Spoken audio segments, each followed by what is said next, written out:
नाशिकचा कांदा हा वर्षातून दोनदा डोळ्यात पाणी आणतो। नाशिकला आल्यावर एकदा तरी कार्यक्रमात कांदे मिळतात, पण यावेळी भाव चांगले असल्यानं कांदे आले नाहीत।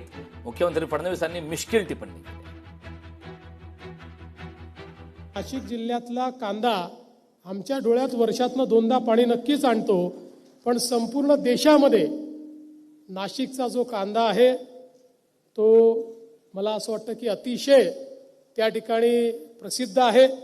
लासलगाव सारखं आपलं कांद्याचं जे केंद्र आहे, आता मी या कार्यक्रमामध्ये असताना दादा आता कांद्याला चांगले भाव असल्यामुळे कोणीच या कार्यक्रमात कांदे घेऊन आले नाही, तर वर्षातनं एका कार्यक्रमात तरी नाशिकमध्ये आपल्याला कांदे भेट मिळतातच। त्यामुळे खरं तर आता महाग आहेत, आता भेट मिळाले असते तर घरी नेले असते, पण जेव्हा कांद्याचे भाव पडतात तेव्हा आम्हाला त्या ठिकाणी कांदे भेट मिळतात। पण निश्चितपणे तो शेतकऱ्यांचा अधिकार आहे। लाडक्या बहिणींचा आशीर्वाद हीच माझी मोठी ताकद। मुख्यमंत्री फडणवीसांनी लाडक्या बहिणींचे आभार मानलेत। बहिणीला आत्मनिर्भर आणि सक्षम करण्यासाठी कार्यरत राहणे हाच माझा संकल्प आहे। मुख्यमंत्री देवेंद्र फडणवीस यांनी या संदर्भातला व्हिडिओ शेअर केला।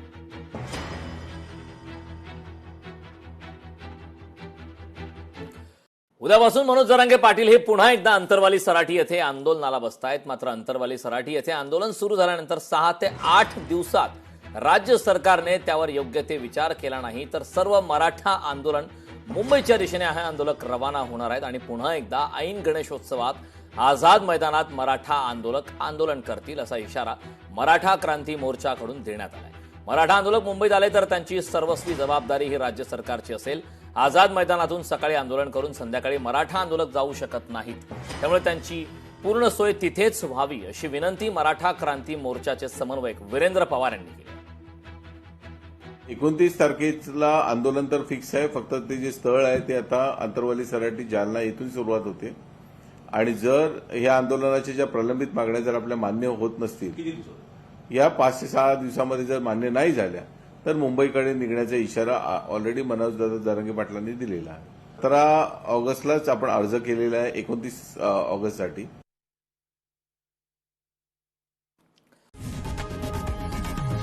लोकशाही मराठी ऐका, पहा, जागरूक रहा।